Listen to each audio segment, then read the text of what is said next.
Oi, Andréa, tudo bem? Hoje tem uma live aqui, numa maratona de lives que nós estamos fazendo. 14 lives aí para o esquenta do nosso workshop sobre controle de consonantalidade. Guilherme, seja bem-vindo.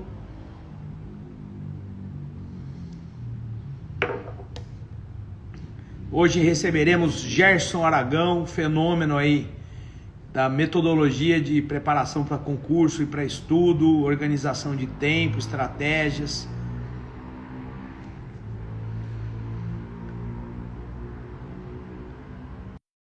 Gerson entrou já. Tudo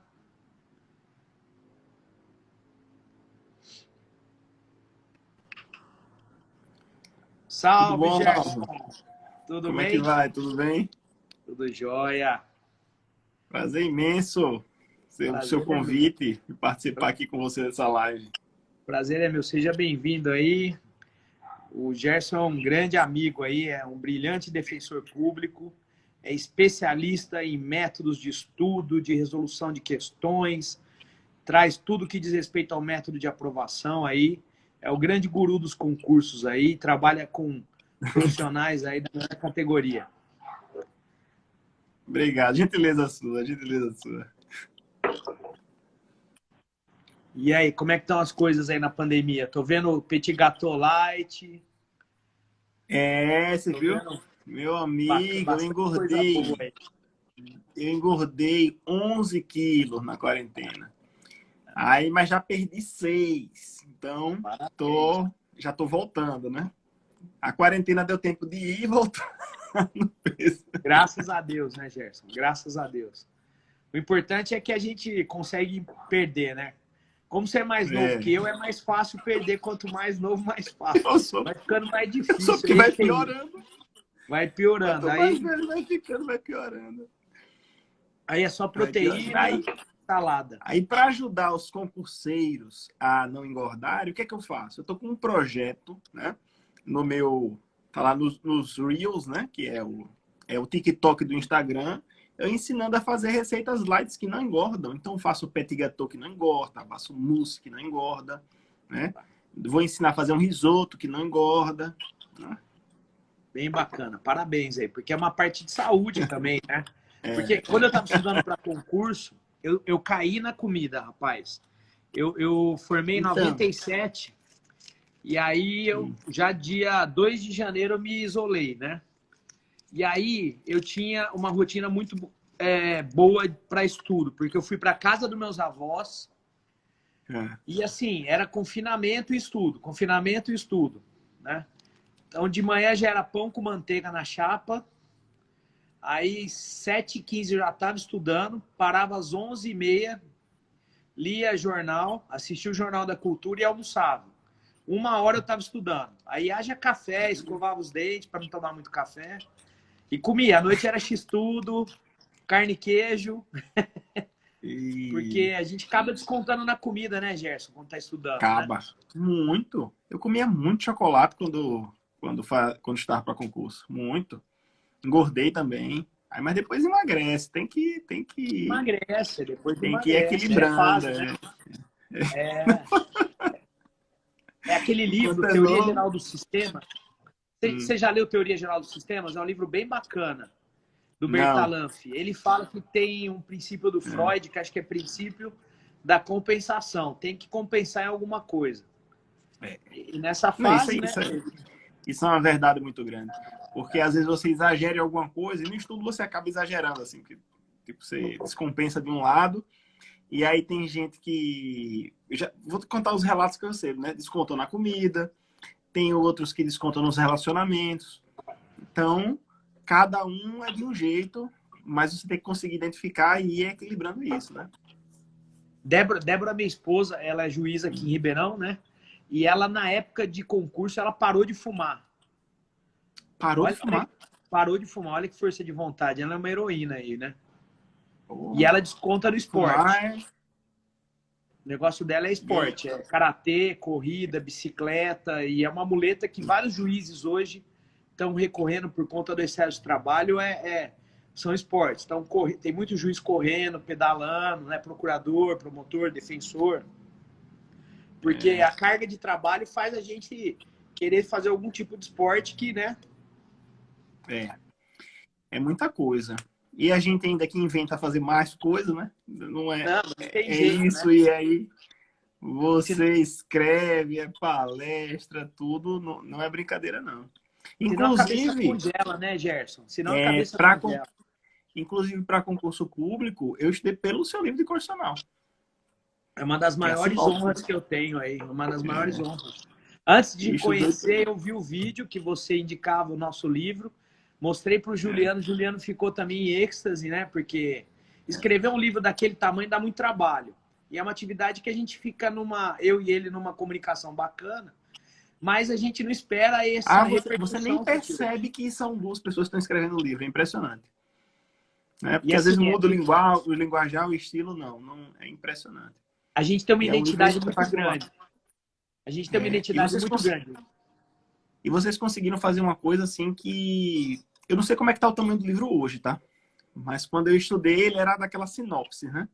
Então, assim, vocês conseguiram um equilíbrio que eu acho muito difícil na carreira jurídica, que é, assim, não se tornar um livro imenso e também não deixar de fora o que é importante. Então, assim, essa dosagem, esse meu termo, é muito difícil.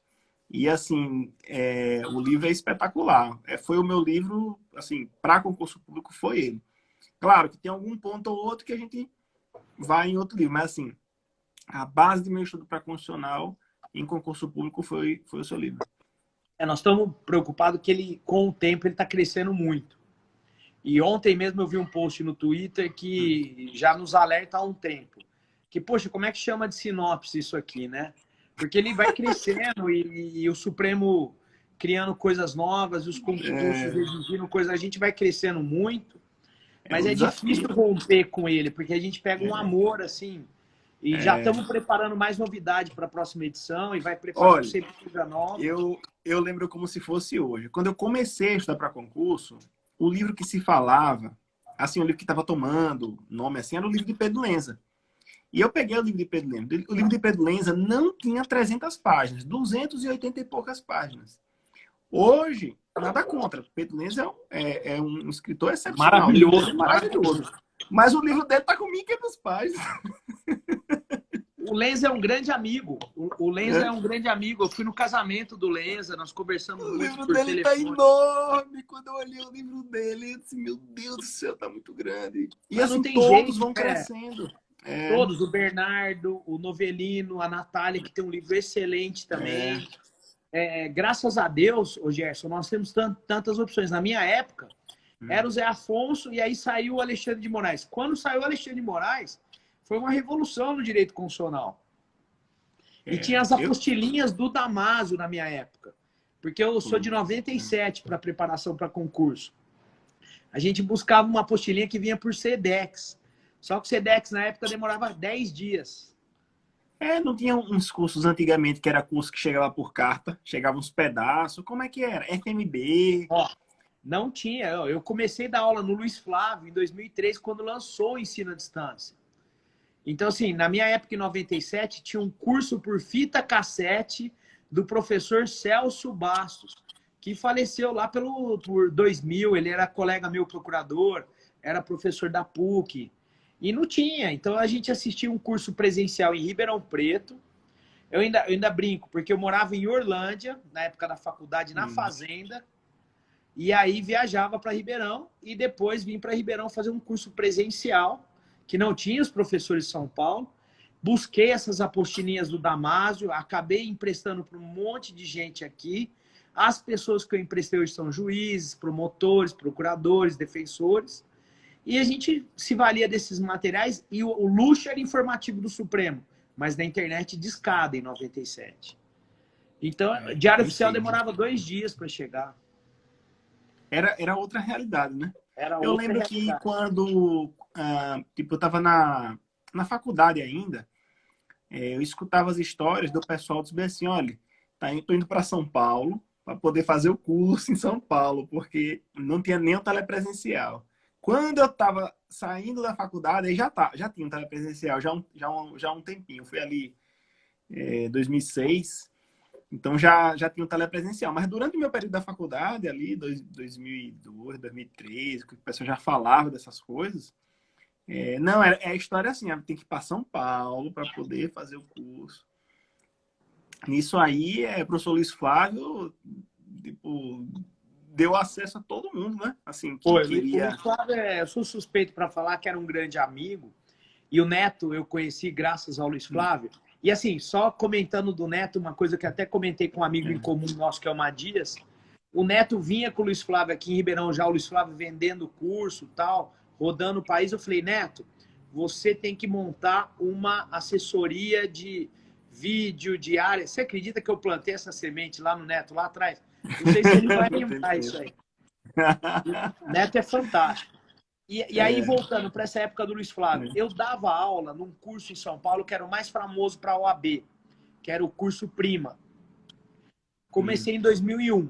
E o Prima, em 2003, se uniu ao Luiz Flávio. E o Luiz Flávio com o projeto de concurso e o Prima com o projeto de OAB. E o pessoal do Prima falou, Olavo, a gente precisa te apresentar o Luiz Flávio, que nós vamos fazer uma fusão e vamos lançar uma revolução no ensino brasileiro. Eu falei, opa! Só que eu estava mudando de Santos para Ribeirão Preto. E em Santos era tranquilo o deslocamento para São Paulo. 40 minutos eu estava lá. E aí eu comecei num cargo aqui na Procuradoria, em comissão. E aí comecei a dar aula no Luiz Flávio em 2003, em junho de 2003. A primeira aula que eu dei no Luiz Flávio foi sobre direito parlamentar, porque o que o Luiz Flávio oferecia a gente aceitava. Porque a projeção que dava no Brasil inteiro era maravilhosa. Em seguida, ele me arrumou uma aula com o ministro Gilmar Mendes, de 1 hora, sobre controle de constitucionalidade. Eu participei da bancada. E, em seguida, eu entrevistaria o Gilmar Mendes junto com o Luiz Flávio, em 2003, e o presidente e dono do consultor jurídico, que é meu amigo Márcio Schaer. O Luiz Flávio perdeu a voz. E eu tive que comandar a entrevista do nada. Do nada. Do nada. E eu combinei, e assim, o ministro Gilmar, já naquela época, era a grande autoridade no país sobre controle, né? Eu falei, ministro, o que o senhor quer que pergunte? O que você quiser de controle. Mas deu um show. Lá. E aí o curso ficou muito grande, eu comecei a fazer doutorado, dava algumas aulas, eu saí de lá em 2010 para assumir uma coordenação de um curso de Direito aqui em Ribeirão Preto. Mas continuei muito amigo do Luiz Flávio, ele vendeu o curso em 2008, né? Mas era uma maravilha. E assim, eu levei muito professor lá. Hoje, essa semana, nós tivemos uma live com o Rogério Sanches e ele lembrou que eu que levei ele para dar aula lá.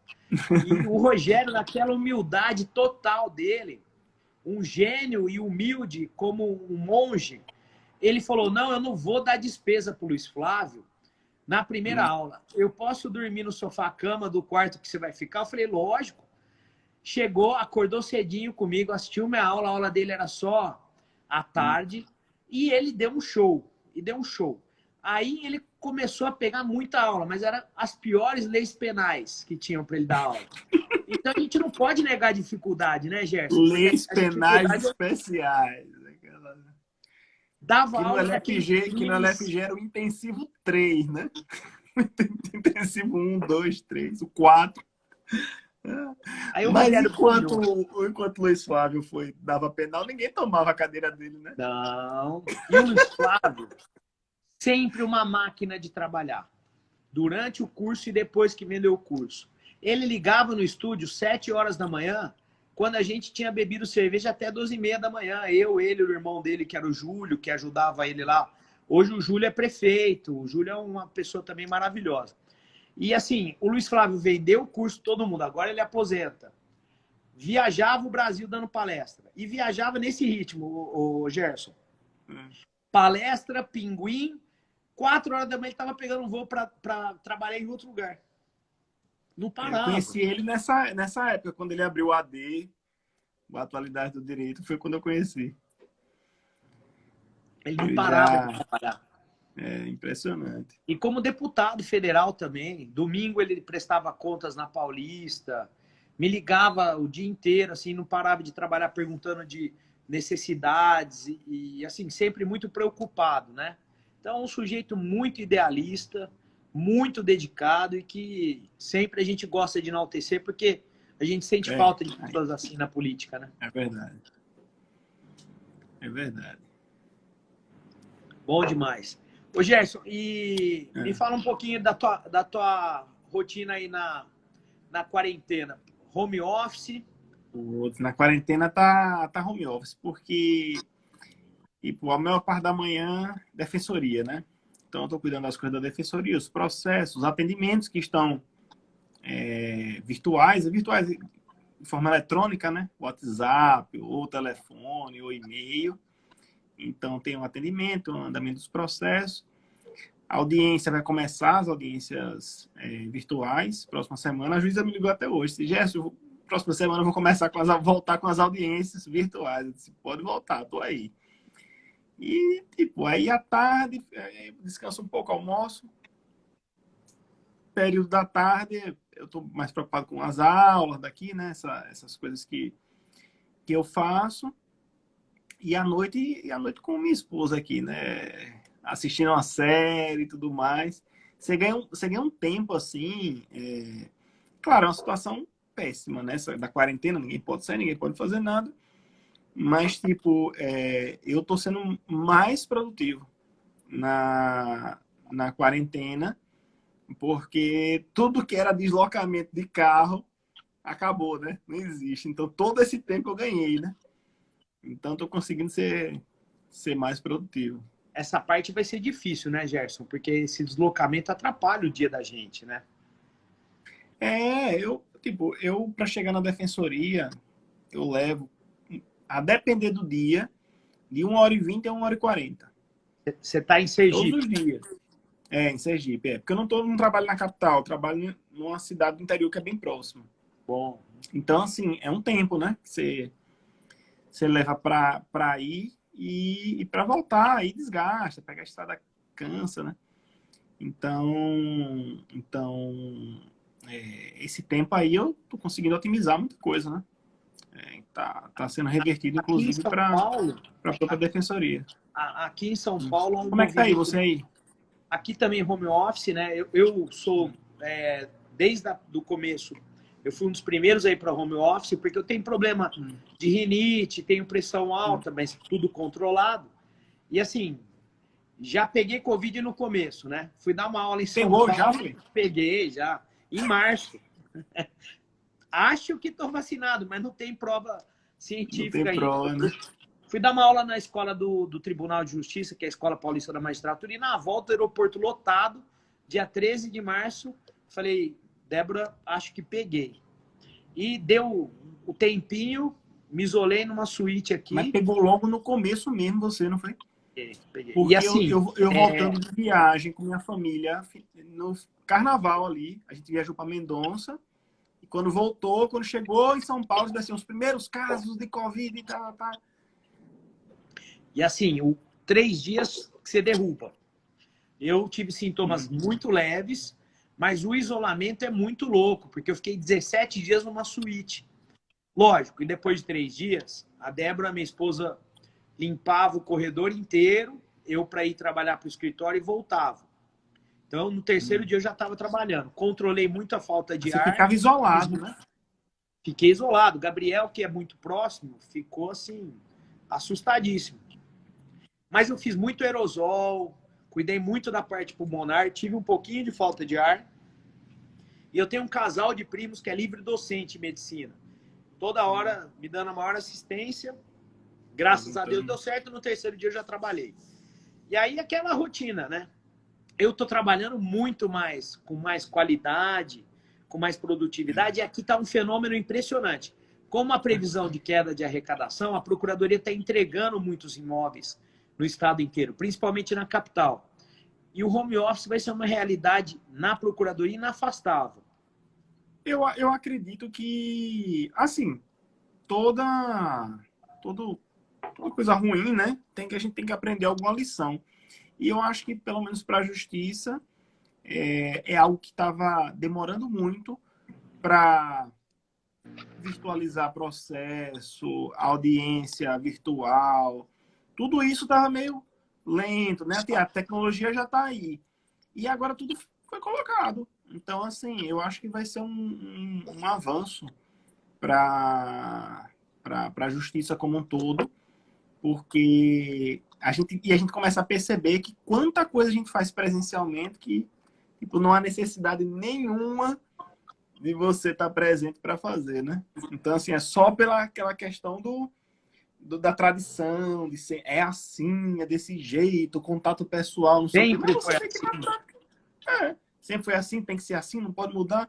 Mas quando você vê numa necessidade, você vê que funciona do mesmo jeito, né? Aqui não parou, a justiça não parou, a defensoria não parou, os atendimentos não pararam, né? Muitas pessoas que, por exemplo, isso acontecia muito na defensoria. A pessoa vai se atender comigo e vai na defensoria para fazer o agendamento. Aí faz o agendamento. Aí volta para casa, né? Aí tá agendado, sei lá, uma semana depois, 2 semanas depois, dependendo de como é que tá a lista lá. Aí ela vem uma semana depois e a gente diz mais ou menos o horário. Ah, chegue 8, chegue 9, né? Que a gente vai alocando mais ou menos. Mas assim, tem gente que fala mais. Aí demora, às vezes tem uma audiência, vai, volta, tudo mais, e tipo, a pessoa perde uma manhã lá para ser atendido. No final das contas, ela perde uma manhã. Aí tem que justificar um trabalho, a gente dá a justificativa. E, faltou um documento, volta, vem, traz. E aí você vê que tudo isso é resolvido com, tipo, uma ligação ou um áudio no WhatsApp. Olha, meu problema é esse. Eu preciso de documentos. Os documentos que eu preciso são esse. Tá, manda aqui, tá, manda tudo. E era comum as pessoas dizerem para mim, mas doutor, não adianta não você me dizer que eu estava aqui na justiça, que lá no meu emprego não reclamam do mesmo jeito. Se eu faltar 2, 3 vezes, você pode dar a justificativa que quiser, eles vão me demitir. Eu disse, mas você tem que vir, você tem que trazer o documento, na audiência você tem que vir de novo. E se tiver outra doença, for suspendida a audiência, vai ter que vir de novo. Então o pessoal reclamava disso. Então, assim, o atendimento está mais célere, as pessoas conseguem ser atendidas sem perder o tempo delas, né? Ficar, tipo, uma manhã ou um pedaço bom da manhã ali esperando. Então, tipo, coisas que, tipo, depois que você tá vendo, né? Tipo, meu óbvio, né? Por que não sempre foi assim? Pelo menos uma opção, né? A opção. As pessoas poderiam ter essa opção, né? De assim, olha, eu prefiro dessa forma. Né? Tem gente que vai preferir presencial, mas eu acho que o mundo está andando, assim, inclusive com os mais jovens que vêm aí, que, tipo, você deve ter conhecido o computador já com quantos anos? Oh, eu fiz estágio com máquina de escrever, eu fiz curso de datilografia. O que me ajudou na vida, assim, um absurdo. Eu ficava reclamando internamente que meu pai me obrigava a fazer datilografia e era um curso que a máquina pulava, que era muito velha. Hoje eu agradeço meu pai todo dia, porque eu digito sem olhar. E isso me deu uma facilidade para trabalhar na procuradoria melhor e mais rápido e para escrever livro, artigo muito mais rápido, né? Mas hoje em dia isso é tudo. Hoje em dia, tipo, nossos filhos nasceram com o celular na mão, tablet, videochamada. Tudo isso é muito natural, né? Tudo isso é muito natural. E é outro mundo, né, Gerson? Porque, assim, no teclado, eles não usam mais teclado, se você for ver. Não tem. Tem completa, a moçadinha não sabe escrever direito, é tudo código. Às vezes minha sobrinha escreve alguma coisa, que ela começou a fazer direito, já mandei ela te seguir já, que ela tá no primeiro ano de direito. Falei, já siga o Gerson, meu sobrinho também, que é sobrinho da Débora, que a gente é padrinho dele. Já siga o Gerson, que no primeiro ano de faculdade já tem que saber estudar com o Gerson. E escreve algumas coisas no WhatsApp. Falei, filha, traduz que o tio tem 46 anos, não entende essa linguagem. Mas vai mudar o mundo, né? Vai mudando. Vai, e a completamente. gente tem que ir acompanhando, senão se aposenta, né? Se não aposenta. E, Gerson, uma coisa que eu tenho acompanhado também nos seus stories é a parte de investimento. Logo você está montando uma mentoria disso aí também, né, rapaz? Não tô não. Fundos imobiliários. Eu invisto. Não. Eu invisto, gosto da área, leio, pesquiso. Mas, assim, é para mim mesmo, assim, não... Às vezes o pessoal pergunta, eu respondo, mas tem gente muito mais gabaritada que eu no momento mas eu gostei para falar de investimento. Eu só não consigo Mas não trocar investimento de carro é, como você não troca aí que você falou. não, eu só troco de carro, tipo, de 5 anos e só compro à vista os carros, né? E, Eu tipo, também, o último que mas eu vendi no ano é bom. Eu passado, troco tava com rápido. 120 mil quilômetros. Meu carro tava com 120 mil quilômetros. Aí Porque entreguei lá você roda na muito, né? concessionária. Rodo muito, mas, tipo, foram quase 5 anos o carro, né? E aí foi quando eu entrei na defensoria. Eu comprei esse Olha carro que quando eu entrei beleza. na defensoria. É. Olha, Entrei na defensoria, comprei e aí fui usando. Mas eu faço isso. Mas assim, filosofia de investimento, eu só tenho uma filosofia. Eu penso no longuíssimo prazo, né? Então, tipo, eu compro as ações, os fundos imobiliários, e eu só vendo se a empresa ficar uma tragédia, né? Como, por exemplo, a Cielo. Eu comprei as ações da Cielo, aí a Cielo foi a única empresa que eu vendi até agora. A Cielo era bem, contabilmente uma boa empresa, dominava o mercado de pagamento de cartão de crédito. Do dia para a noite, concorrência de PagSeguro, Maquininha, Moderninha, UOL, tipo, aí eles se ferraram. Pegaram uma concorrência pesada, acabou, não volta mais. Então, assim, né? Não... e Agora, imóvel, outra você muito boa, gosta? que deu muito bom, que eu gosto, que é a Apple. A Apple é uma beleza. A Apple domina um mercado de alto padrão que quem consome Apple, tipo, você usa o telefone do iPhone, usa computador Ó, da Apple, tudo da Apple. só. Aí você depois vai comprar, você não quer outra coisa que não é iPhone, você não quer computador que não é Mac. E os preços é tudo lá em cima, né? Tipo, os O Mac eu computadores da ainda não Apple é 12 consigo. mil, 15 mil, 20 mil, celular é 5 mil, 6 mil. Só que você só compra ele. E aí o que acontece? É uma empresa que tem uma fidelidade do cliente muito grande. Então todo mundo que entra é fidelizado. Então, assim, é uma empresa que tem um potencial de crescimento absurdo. Então, tipo, quando eu entrei na Apple, eu comprei a Apple a R$ 53. Hoje está R$ 205. Caramba, É, eu caramba. multipliquei 4 vezes o capital que eu coloquei na Apple, né? E não vendo. Eu Aí não tem gente con- que diz bem assim, agora eu vou vender tudo. Eu não vendo, eu gosto da empresa. Não vale a pena, né? É, Você leu aquele livro do Gianetti, O Valor do Amanhã? não, mas eu já li o livro dele. Ele Muito bom, fala, mas ele esse não. fala, ele fala sobre investimento, juros. Ele conta, ele mistura filosofia, história. E ele fala: viver é gastar tudo ou guardar tudo. Aí ele conta várias histórias. Por exemplo, Karl Marx arrumou o primeiro emprego com 45 anos. E ele ficava escrevendo na casa da mãe, que ele morava com a mãe o sustentava, e a mãe falava o seguinte: você, e citando a fonte histórica, você que escreve tanto sobre capital, por que não vai ganhar algum sozinho e para de viver sobre o meu? Ele tem umas tiradas assim no livro que são fantásticas. E é um livro que já foi traduzido para 5 línguas e é fantástico. Eu li um livro dele, eu não vou lembrar aqui o nome, que já tem muito tempo, mas eu gosto de Gianetti. Que me deu foi minha mãe, um Felicidade. livro dele. Não sei se foi Felicidade, eu não tô lembrado aqui, mas tem um bom tempo que eu li o livro dele. Tem um bom tempo.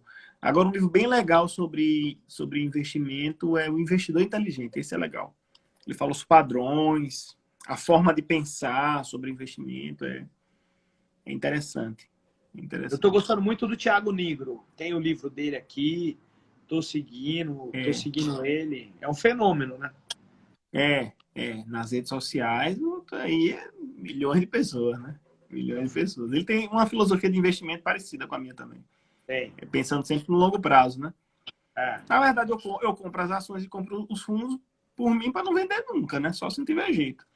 Aí lá na frente, quando eu me aposentar, lá com 60 anos, eu tiro os dividendos, né? É isso Olha, a vida. qualquer um, legal que ser investidor para qualquer um, né? Qualquer pessoa pode investir. Qualquer pessoa. É. E mais vale quanto a gente economiza do que a gente ganha do que o investimento que nós fazemos de opção, né, Gerson? Porque o que Então, importa é a investimento assim, rotina. eu vejo meu pensamento em relação em relação a isso.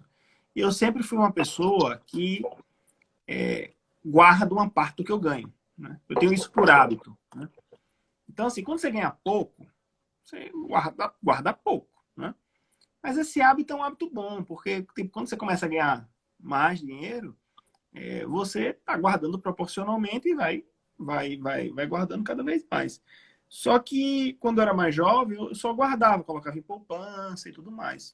Com o tempo eu fui vendo sobre investimentos e aí fui começando a investir, né? O que eu acho que é um problema é que as pessoas acham que, tipo, vou investir e vou ganhar muito dinheiro investindo, né? E você não ganha dinheiro investindo, você ganha dinheiro trabalhando, produzindo. Aí você ganha dinheiro, aí você faz mais coisas. Ah, agora eu vou dar aula também, agora eu vou escrever livro, aí você ganha mais dinheiro, aí você investe.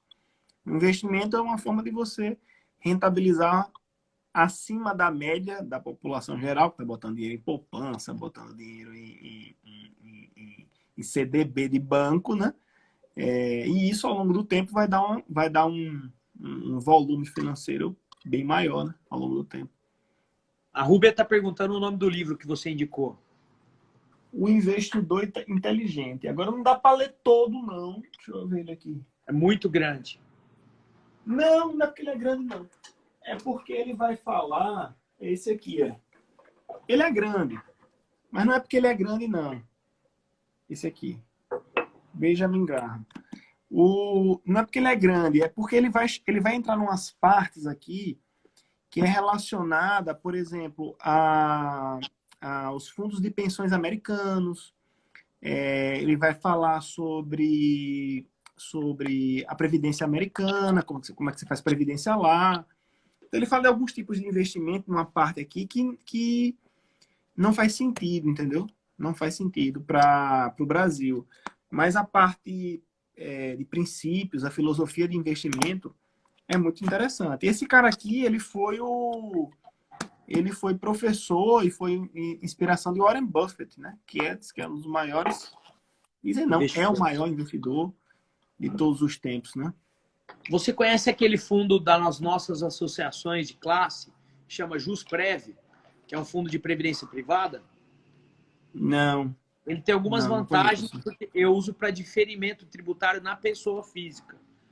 Né? Mas quando a gente vai fazendo muita coisa, a gente acaba tendo uma pessoa jurídica também, mas quando eu dava muita atividade na pessoa física, ele faz a diferença, porque tem o diferimento tributário eu fiz na época, não tinha nem noção, né? Tem Previdência do Banco do Brasil. Aí eu fiz a Previdência, a mulher, PGBL ou VGBL? Eu disse, eu não sei qual a diferença, ele explicava lá, disse, bota qualquer uma. Fiz uma Previdência lá, meu Deus do céu, que negócio que rende ruim, você não pode tirar o dinheiro. É um imposto desse tamanho se você tira com menos de 10 anos. Meu Deus do céu, isso é porque o governo e os bancos querem te ajudar, né, com a Previdência privada, né? Não, faça uma Previdência privada, garanta seu futuro. Que furada! Essa Previdência privada do Banco do Brasil. Esse fundo da JusPrev é bom porque as entidades de classe, a Associação dos Defensores, os procuradores de vários estados se uniram, constituíram esse fundo e a taxa de carregamento é bem mais leve, não tem taxa de carregamento, taxa de administração mais leve. E para a pessoa física é bom porque desconta quem é professor registrado seletista. Na hora que junta todas as fontes pagadoras, com a previdência privada amortiza 12% da renda bruta, né? Então, para a turma que está assistindo... E eu acho que eu posso até migrar, né? Minha previdência para lá. Pode. Tem a portabilidade. Fazer a portabilidade. Isso é legal. Tem que ver só se a sua não é baseada em fundo de ações. Se às vezes ela é baseada no fundo de ações que tá caído, então morreu. Não. Essas previdências tradicionais aí do Banco do Brasil. E lá é bem toda vez que eu vou lá, a gerente quer me persuadir, né? Ou como é que chama? Título de capitalização, né? Eu tenho não. Que é a pior fria do mundo, né? É brincadeira. Eu já escutei de gerente de banco dizendo bem assim, não, mas faça esse título, porque é bom, porque é um investimento. Eu disse, não é investimento, por causa disso. Ela disse assim, então faça pelo menos para me ajudar, porque eu tenho meta. Disse, então, é o melhor exemplo de colidência. O melhor exemplo de colidência de interesse é o seu investimento e o gerente do banco, né? O gerente do banco vai no investimento ruim e você quer investimento bom. O banco ganha mais, eu tenho que ganhar menos. É difícil, né? Então tem meta. É E meu difícil. sogro foi gerente de banco, né? E ele me Ah, que disse, bom. não, tem meta mesmo, tem meta de não sei o quê, tem meta. Na época dele tinha meta de consórcio, meta de seguro. Tem meta de tudo que eles têm que bater. Então, assim, eu tenho Tem até meta medo de falar com o gerente de banco, porque sei que eles vão querer me empurrar que é fria.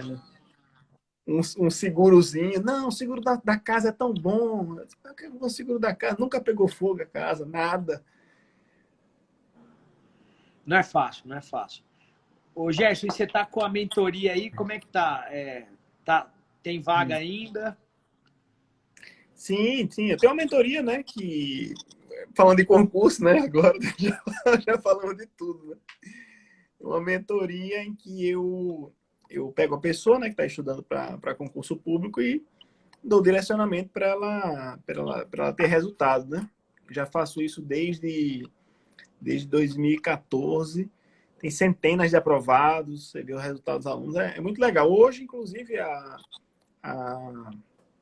às 19 horas, na live antes dessa com você, eu estava entrevistando uma aluna que foi aprovada para o TRF3, analista, 19ª colocação. Então, assim, você vê o pessoal que, tipo, ela tinha tempo, estudava e não tinha resultado. Então, o que estava acontecendo de problema, né? E ela foi contando como foi que ela entrou no curso, como é que ela participou da mentoria e a melhoria. Em um ano, foi aprovada no concurso que ela queria, que era Em um analista ano. TRF, né? É um Em um ano, em baita um ano. cargo, é um belíssimo cargo, uma É, baita estrutura, só cidade grande, olha que beleza. Um ano ela realizou o sonho da vida dela. um ano. Então, assim, claro, ela já vinha estudando, mas tipo, não vinha tendo resultado nenhum, né? Muito ruim, não conseguia. Um abraço aqui para minha aluna, tá aqui, Irene, mentoria maravilhosa com o Gerson. Ela foi minha aluna da turma passada. Um Que abraço, beleza. Irene. Muito Então, assim, eu legal. fico muito feliz, porque o pessoal gosta, assim, aproveita, sente uma melhoria de desempenho. Então, é algo que eu faço com prazer. Muito legal. Porque o resultado não tem preço, né? Você ajuda a pessoa a realizar um sonho, a organizar o horário dela, a como resolver questões. Eu acompanho você há muito tempo e vejo a qualidade, a seriedade e a permanência da sua dedicação em ajudar as pessoas. E é engraçado que você começou muito tempo atrás, fazendo um trabalho de até pro bono, né, das redes sociais, né? Quando poucos Sim, faziam, né? Você está faz é, eu tempo nas redes comecei. sociais. Eu comecei em 2014, mas assim, na online foi em 2011, né? Eu ainda era analista do MP, quando passei para analista do MP e exerci o cargo de analista do MP. E aí, estudando para as carreiras jurídicas, né? Que aí eu me decidi que queria para a defensoria. Inclusive, só fiz 3 concursos da defensoria. Fiz em Alagoas, quase passei. Bahia, passei. Sergipe, passei. E aí eu percebi que minha maior dificuldade eram os informativos do STF, do STJ, né? Que era algo que estava começando a cobrar em concurso, aquele negócio ali, 2009, por ali, estava começando a cobrar, e aí eu comecei a produzir esse material e eu fiz em parceria com um programador, né? Um aplicativo que hoje é bem conhecido, né? É os informativos do STF e do STJ para iPhone, um azulzinho e um laranjinha. Então, eu comecei a fazer coisas para concurseiro, né? De uma forma geral, ali em 2011. Quando eu passei em E sempre se 2014, reinventando, né, Gerson? Sempre inventando coisas vai diferentes mudando, que o né? mercado. Assim, a parte da metodologia em si não mudou quase nada, porque a forma como está configurada a nossa cabeça, tipo, é mais ou menos igual para todo mundo, né? Como é que a gente memoriza, como é que a gente tem que pensar para estudar para concurso, mas novas tecnologias vêm surgindo, né? Então a gente vai adaptando. Mas a técnica de estudo não mudou muita coisa, não. Eu apliquei isso que eu fiz ali em 2009, quando eu passei para analista do MP e analista do TJ. Depois, no ano 2010, quando eu fui aprovado para a Defensoria Pública de Sergipe, a Defensoria Pública da Bahia. E entre 2010, final de 2010 e até meados não, início de 2011, um ano e pouco, um ano e meio, eu não estudei, porque eu já tava para defensor lá na Bahia, né? E aí voltei de novo a estudar por causa da Defensoria Pública daqui de Sergipe, que eu queria vir para cá, né? Aí apliquei de novo as mesmas coisas que eu fazia do mesmo jeito e fui aprovado aqui. Inclusive, eu estava muito bem colocado na Defensoria Pública daqui de Sergipe.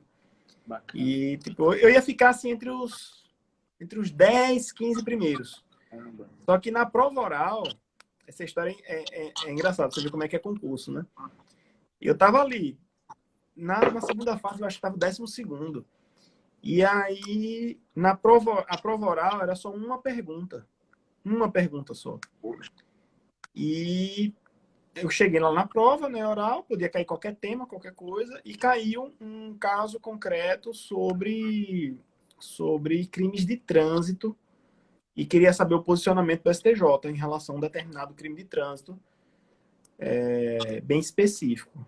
E eu não sabia.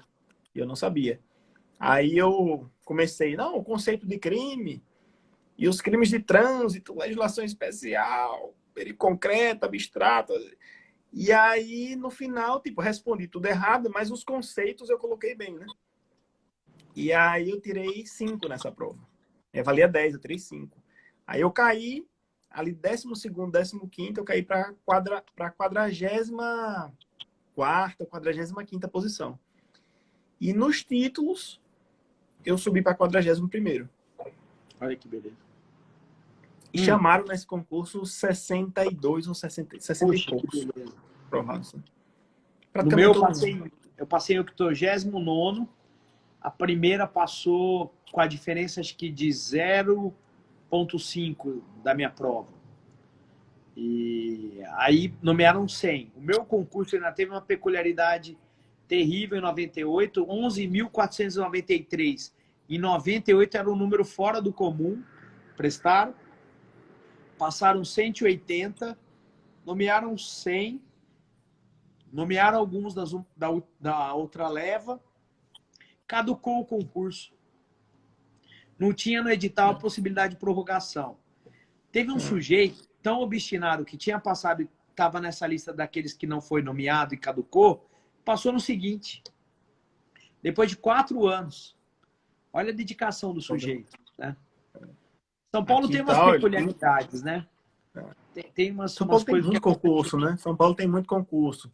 Aqui em Sergipe é assim, você tem que pegar quando dá, porque, por exemplo, Defensoria Pública, o último concurso foi o meu. 2012. Olha só. 2012. Eu fui dar uma aula aí em 2000, olha como eu tô velho. Eu fui dar uma aula aí em 2009, num portal Ciclo, aí numa pós que o Dirley coordena. O Dirley da Cunha. E eu tenho um grande amigo que é juiz federal na 3ª região, que é daí, que é o Diogo. Que a família é daí, Diogo Oliveira, que está em Campo Grande, é juiz federal lá. E ele estava, coincidentemente, aí de férias, eu dando aula aí. E a cidade é maravilhosa, tem restaurantes lindos aí, gostosos. Aí é cidade muito boa, você está muito bem servido. Agora, concurso aqui é assim, cidade pequena. E a cidade é pequena em termos de quantidade de pessoas no meio jurídico, todo mundo se conhece, né? A maioria conhece. É uma cidade... Quantos tem aqui em Sergipe, sei lá, em Aracaju? Uns 400 mil habitantes, 300 mil. Não é muita gente, não. Mas ainda tem aquela característica de todo mundo se conhecer, né? Ainda tem. Você conhece muita gente, né? Daqui, né? Os círculos sociais são pequenos, né? É tipo cidade interior aqui. Com a idade, com algumas coisas de capital. Você que ainda é novo, mas Marcela reclama porque aqui não tem Outback ainda. Não, é engraçado que eu estava falando ontem, eu participei ontem de uma live de tributário. Tem um concorrente do Outback em São Paulo que é muito bom. E ele falou que eles vão todo dia lá no Guarujá, porque o Marcelo Escobar é um tributarista, ele saiu de São Paulo com os filhos para ficar no Guarujá, para fugir daquela massacrante pandemia em apartamento.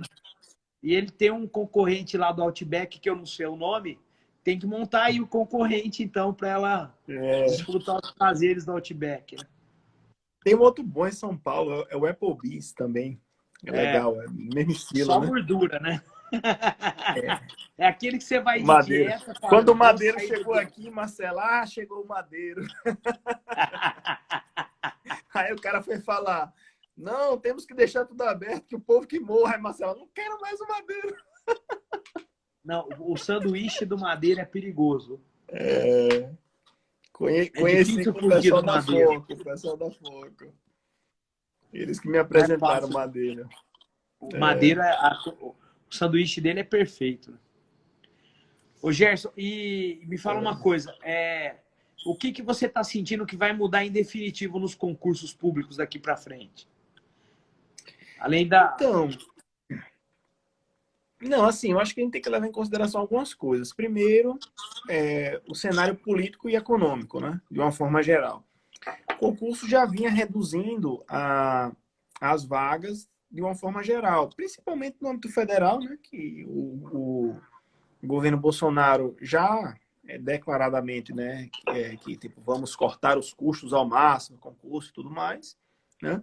E o cenário econômico agora com essa pandemia, tipo, prejudicou muito porque os estados estão arrecadando menos. Você aí, né, sabe bem, né, que os estados estão arrecadando menos e isso vai refletir em todas as esferas da atuação estatal, inclusive concurso público, né?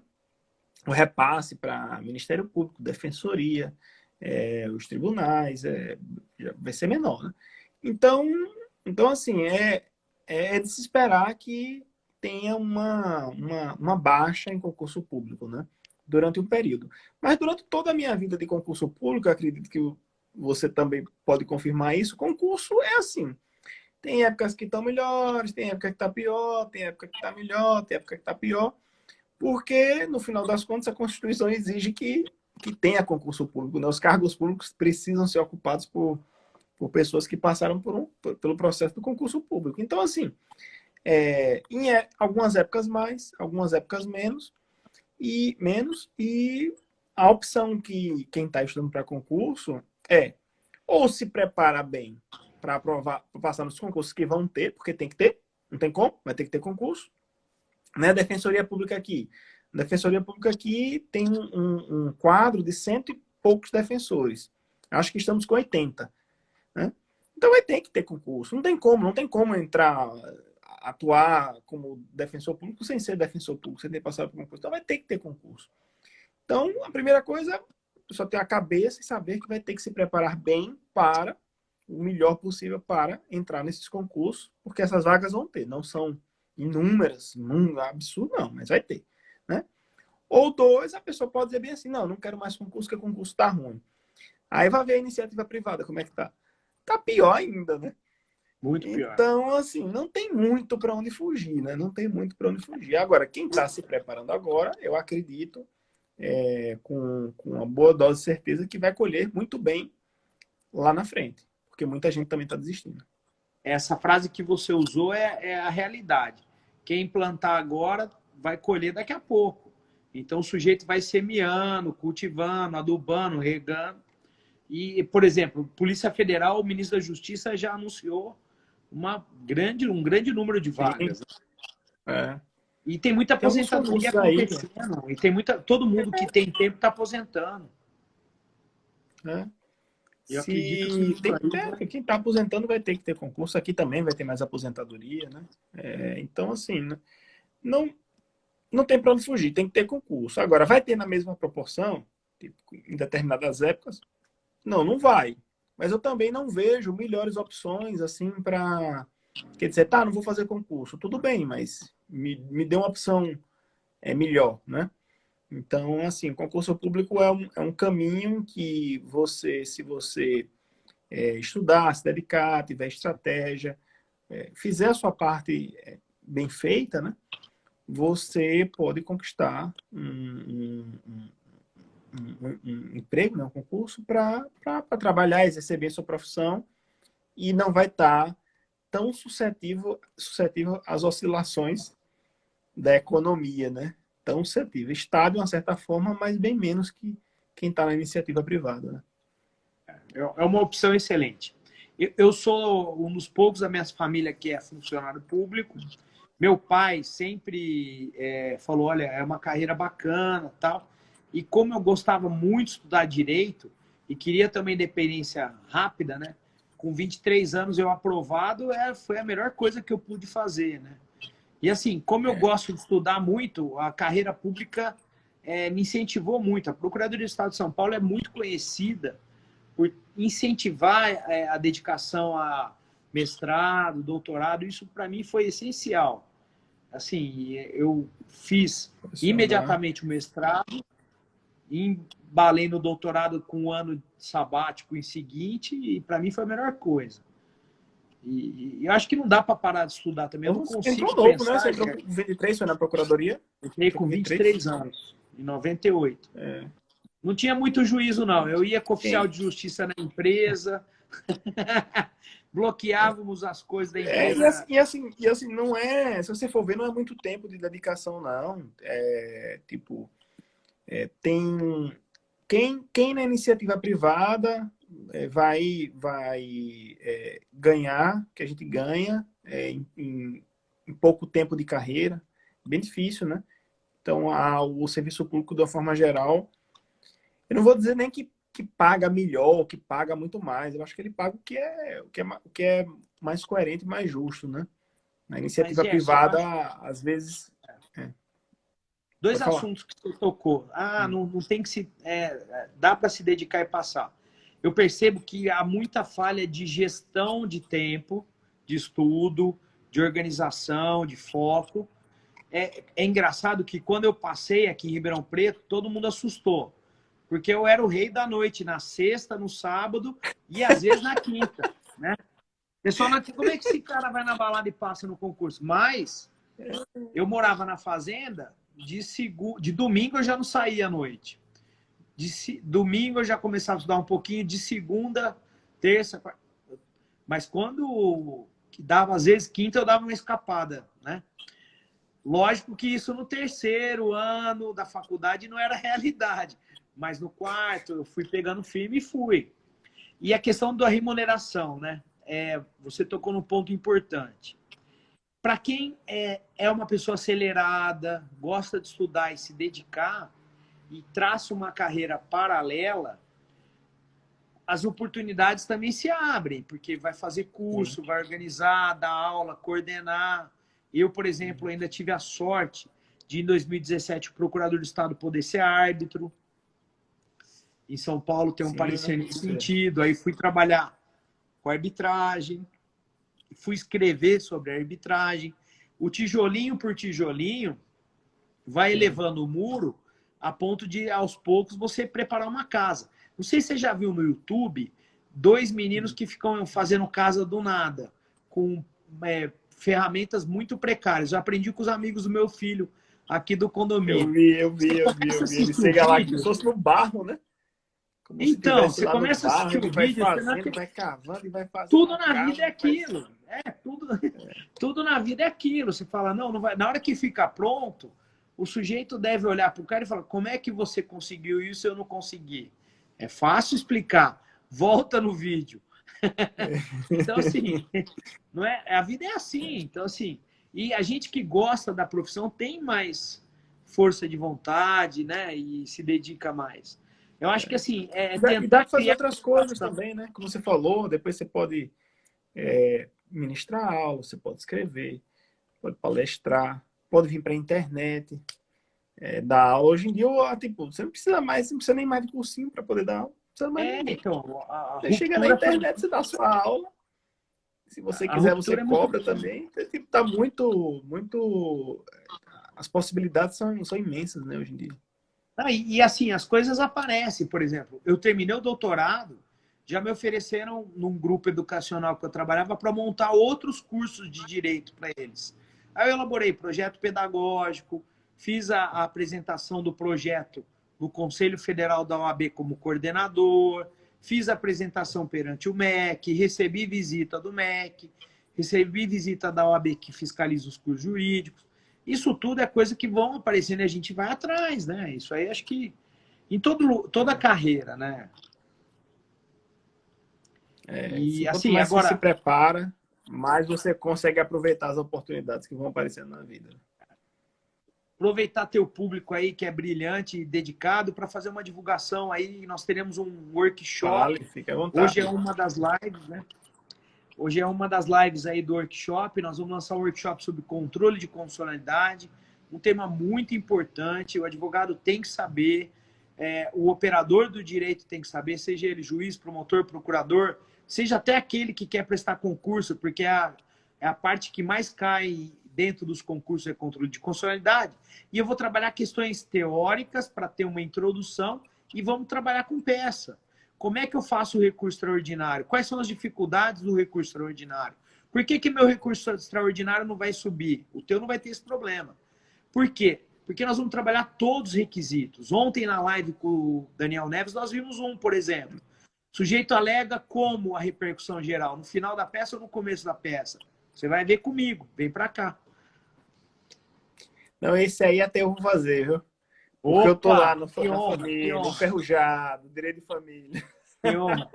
Você já não vai deixar eu dormir essa noite, eu vou ficar igual o Cid Moreira, com o cabelo mais branco ainda, porque com você assistindo... Eu vou participar, porque realmente, assim, se quem trabalha na área jurídica não está atento, né, à técnica, né, é muito provável que na hora que você precise chegar aos tribunais superiores, você não chegue, né?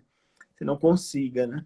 Então eu vou participar dessa aula magna sua aí. Já fui seu aluno nos livros, serei agora aluno Que honra, que nas honra. aulas. E é muito difícil, eu faço isso há muito tempo. Eu comecei a fazer recurso extraordinário especial quando eu estava cedido pela Procuradoria para a Defensoria Pública. E eu fazia os recursos em matéria criminal. E também habeas corpus originário, fiz muito no STJ, no STF. E depois, quando eu voltei para a área tributária, nós recebemos essa atribuição lá da Procuradoria. E recebendo essa atribuição, eu tive a sorte de trabalhar em alguns casos, por exemplo, um que eu postei do STJ, que eles anularam o acórdão do TJ com base na minha peça. A ementa do acórdão do STJ usa a minha peça. A fundamentação também. Então, Gerson, como falta 3 minutos para nós sermos cortados, é melhor encerrar do que pararmos congelados e não conseguir gravar no GBT. Né?